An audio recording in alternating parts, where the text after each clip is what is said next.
வணக்கம் நண்பர்களே. நம்ம டிஸ்க்ளைமர் எடுத்துக்கிறோம். நம்ம செபி ரிஜிஸ்டர் அட்வைசரோ ஆர்ஐஓ கிடையாது. நம்ம இங்க பேசக்கூடியது எல்லாமே தகவலா மாத்திரமே பார்க்கப்பட வேண்டும். இது யாருக்கும் முதலீடு சம்பந்தமாகவோ, பங்குகளை வாங்கவோ, விற்கவோ நம்ம எந்த ஆலோசனையும் கொடுக்கப்படல. எல்லா தொழிலும் ரிஸ்க் இருக்கும். ரிஸ்க் புரிஞ்சுட்டு எச்சரிக்கையோட தொழில் செய்யும்போது எல்லாமே நல்லா இருக்கும். நம்மள ஆதரிக்கிற அனைத்து நல்ல உள்ளங்களுக்கும் நன்றி. வளமுடன் வாழ்க. வணக்கம் நண்பர்களே. நம்ம ஆனுவலைஸ்டு அனாலிசிஸ் பார்த்துட்டு வரோம். அந்த வரிசையில இப்ப நம்ம பார்க்கக்கூடியது விப்ரோ. 2026க்கு என்ன வாய்ப்பு இருக்குங்கிறதுக்கான ஒரு தேடுதல் முயற்சி. அனாலிசிஸ் போறதுக்கு முன்னாடி உங்களுக்கு டிவிடெண்ட் பத்தின ஒரு இன்ஃபர்மேஷன் இருக்கு.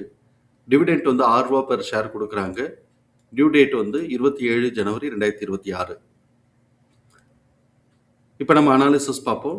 ட்ரெண்ட் லைனை பொறுத்த வரைக்கும் இவங்க மிட்ரேஞ்ச் பெர்ஃபார்மருங்கிற கிளாசிஃபிகேஷன்ஸ்குள்ள வராங்க. High financial strength, mid valuation, டெக்னிக்கலா மூமெண்டம் நியூட்ரல்ல இருக்கு.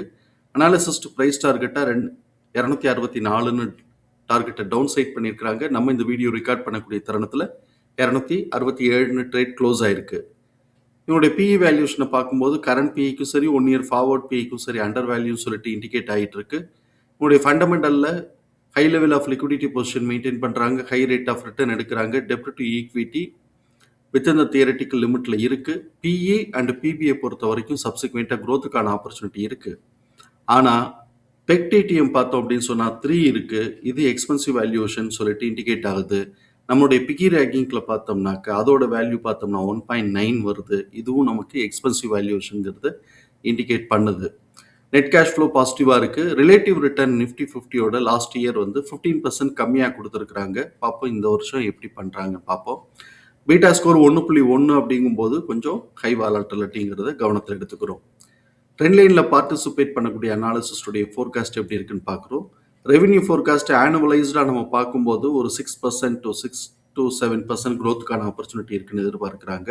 இது 2026க்கு.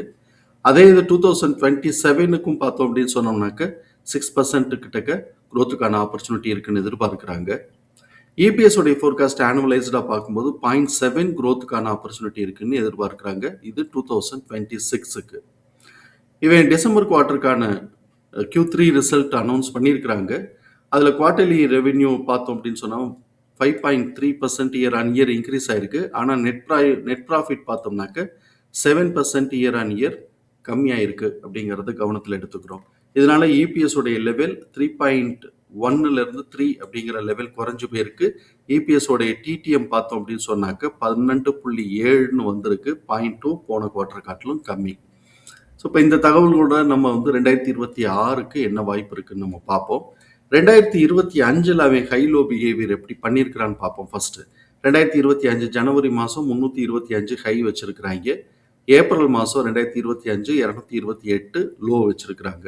இப்போ கரண்டாக வந்து பிரேக் பாயிண்ட்டுங்கிறது 2026க்கு 268 பிரேக் பாயிண்ட்டு. இப்போ அவன் அதை ஒட்டி தான் போய்கிட்டு இருக்கிறான்.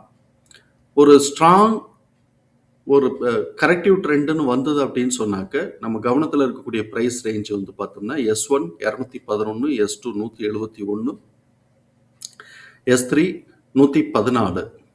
அதே மாதிரி சப்போஸ் பிரேக் பாயிண்ட்டை பிரேக் பாயிண்ட்டான 268 மேலே பிரேக் பண்ணி ஒரு ஸ்ட்ராங் அப்சைட் மூவ்மெண்ட் கொடுத்தாங்கன்னா நம்ம கவனத்தில் இருக்கக்கூடிய price range R1 292 to 307, R2 342 to 364, R3 389 to 404.